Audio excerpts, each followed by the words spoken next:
توبہ کا عجیب واقعہ۔ بصرہ میں ایک انتہائی حسین و جمیل عورت رہا کرتی تھی۔ لوگ اسے شہوانہ کے نام سے جانتے تھے۔ ظاہری حسن و جمال کے ساتھ ساتھ اس کی آواز بھی بہت خوبصورت تھی۔ اپنی آواز کی وجہ سے وہ گائیکی اور نوحہ گری میں مشہور تھی۔ بصرہ شہر میں خوشی اور غمی کی کوئی مجلس اس کے بغیر ادھوری تصور کی جاتی تھی۔ یہی وجہ تھی کہ اس کے پاس بہت سا مال و دولت جمع ہو گیا تھا۔ بصرہ شہر میں فسق و فجور کے حوالے سے اس کی مثال دی جاتی تھی۔ اس کا رہن سہن امیرانہ تھا۔ وہ بیش قیمت لباس زیب تن کرتی اور گران بہا زیورات سے بنی سنوری رہتی تھی۔ ایک دن وہ اپنی رومی اور ترکی کنیزوں کے ساتھ کہیں جا رہی تھی۔ راستے میں اس کا گزر حضرت صالح المری علیہ الرحمہ کے گھر کے قریب سے ہوا۔ آپ اللہ عز و جل کے برگزیدہ بندوں میں سے تھے۔ آپ باعمل عالم دین اور عابد و زاہد تھے۔ آپ اپنے گھر میں لوگوں کو وعظ و ارشاد فرمایا کرتے تھے۔ آپ کے وعظ کی تاثیر سے لوگوں پر رقت طاری ہو جاتی اور وہ بڑی زور زور سے آہ و بکا شروع کر دیتے۔ اللہ عز و جل کے خوف سے ان کی آنکھوں سے آنسو کی جھڑیاں لگ جاتیں۔ جب شہوانہ نامی وہ عورت وہاں سے گزرنے لگی تو اس نے گھر سے آہ و فغاں کی آوازیں سنی۔ آوازیں سن کر اسے بہت غصہ آیا۔ وہ اپنی کنیزوں سے کہنے لگی، تعجب کی بات ہے، یہاں نوحہ کیا جا رہا ہے، مجھے اس کی خبر تک نہیں دی گئی۔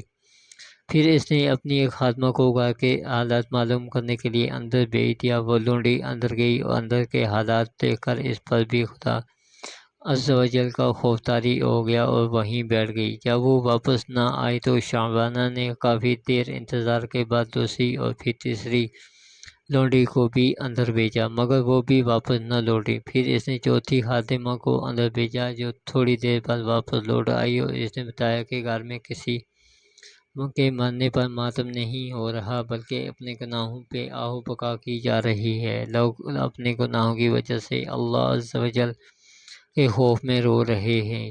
شہوانہ نے یہ سنا تو ہنس دی اور ان کا مذاق اڑانے کی نیت سے گھر کے اندر داخل ہو گئی، لیکن قدرت کو کچھ اور ہی منظور تھا۔ جو ہی وہ اندر داخل ہوئی تو اللہ عز و جل نے اس کے دل کو پھیر دیا۔ جب حضرت صالح علیہ الرحمہ کو دیکھا تو دل میں سوچ افسوس، میری تو ساری عمر ضائع ہو گئی، اللہ معاف فرمائے۔ یہی خیالات پریشان ہو گئے۔ اس نے حضرت صالح المری علیہ الرحمہ سے پوچھا، ہے امام المسلمین، کیا اللہ عز و جل نافرمانوں اور سرکشوں کے گناہ بھی معاف فرما دیتا ہے؟ تو آپ نے فرمایا، ہاں، یہ وعظ و نصیحت اور یہ وعدے و وعیدیں سب انہی کے لیے تو ہیں تاکہ وہ سیدھے راستے پر آ جائیں۔ اس پر بھی اس کی تسلی نہ ہوئی تو وہ کہنے لگی، میرے گناہ تو آسمانوں کے ستاروں سمندر کی جھاگ سے بھی زیادہ ہیں۔ آپ نے فرمایا، کوئی بات نہیں، اگر تیرے گناہ شہوانہ سے بھی زیادہ ہوں تو بھی اللہ عز و جل معاف فرما دے گا۔ یہ سن کر وہ چیخ پڑی اور رونا شروع کر دیا اور اتنا روئی کہ اس پر بے ہوشی طاری ہو گئی۔ تھوڑی دیر بعد جب اسے ہوش آیا تو کہنے لگی، حضرت میں ہی وہ شہوانہ ہوں جس کے گناہوں کی مثالیں دی جاتی ہیں۔ پھر اس نے اپنا قیمتی لباس اور گراں قدر زیور اتار کر اپنا سا لباس پہن لیا اور گناہوں سے کمایا ہوا سارا مال غرباء میں تقسیم کر دیا اور اپنے تمام غلام اور خادمائیں بھی آزاد کر دیں۔